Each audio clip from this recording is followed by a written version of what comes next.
butuh keterampilan kelas Wahid untuk memacunya di arena balap, bukan di jalanan. Sayang, adu kecepatan dan teknik memacu mobil mewah malah jadi bahan pertaruhan gengsi sejumlah oknum pengendaranya.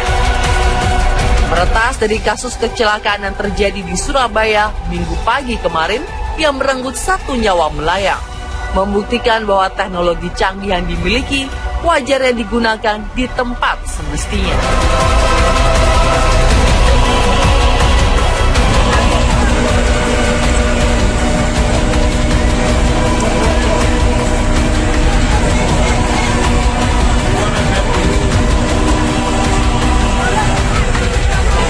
Sebuah minibus yang terjadi di tol Cibubur yang menyeret nama anak bungsu Ahmad Dhani sebagai tersangka tunggal.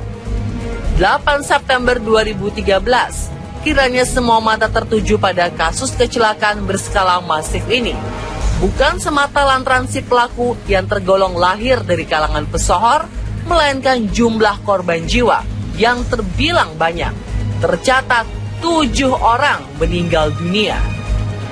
Dan lewat kasus ini, sang putra bungsu Ahmad Dhani menambah deretan kasus kecelakaan yang melibatkan nama artis dan mobil mewahnya. Semuanya kita telah mendapatkan musyawarah yang cukup baik ya.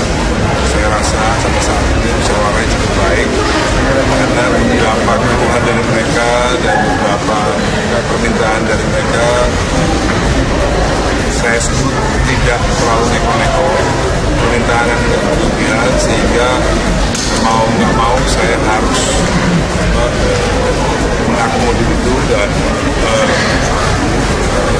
berjanji di atas kertas hitam putih untuk melakukan sebuah perjanjian di mana saya akan menepati semua apa yang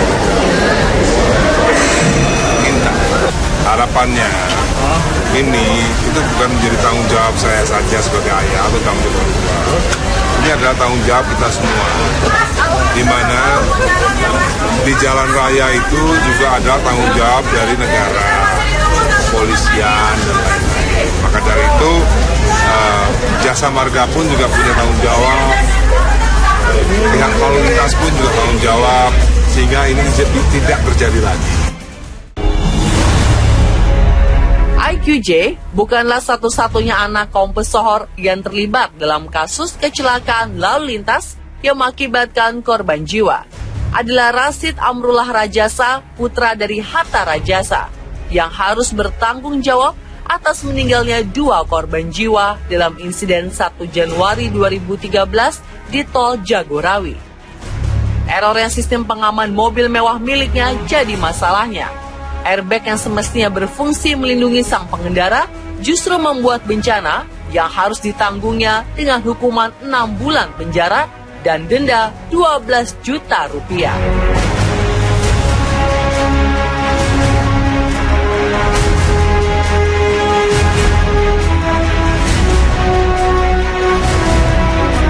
Kecelakaan lalu lintas ini ditutup.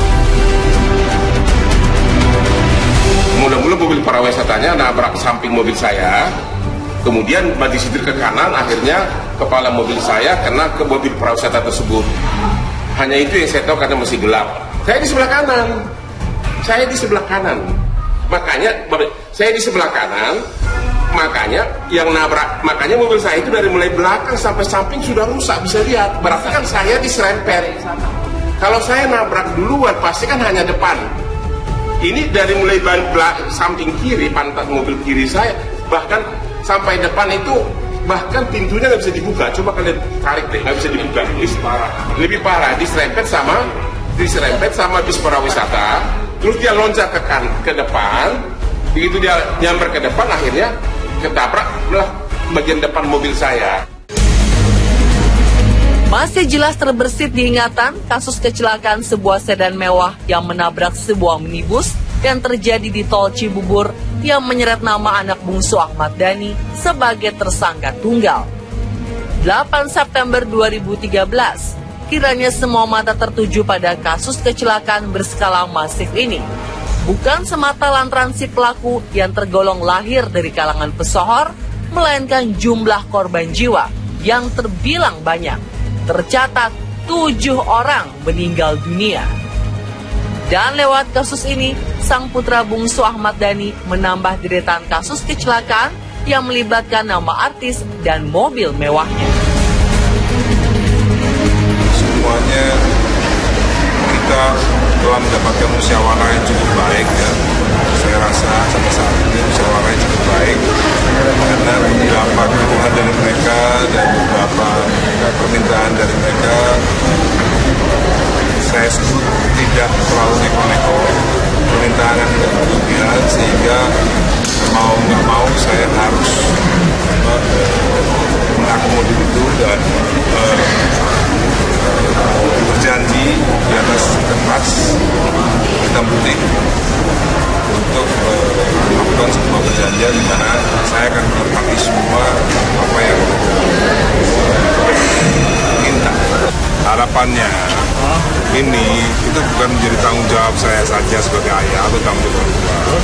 Ini adalah tanggung jawab kita semua, di mana di jalan raya itu juga ada tanggung jawab dari negara, kepolisian dan lain-lain. Maka dari itu jasa marga pun juga punya tanggung jawab, pihak lalu lintas pun juga tanggung jawab, sehingga ini tidak terjadi lagi.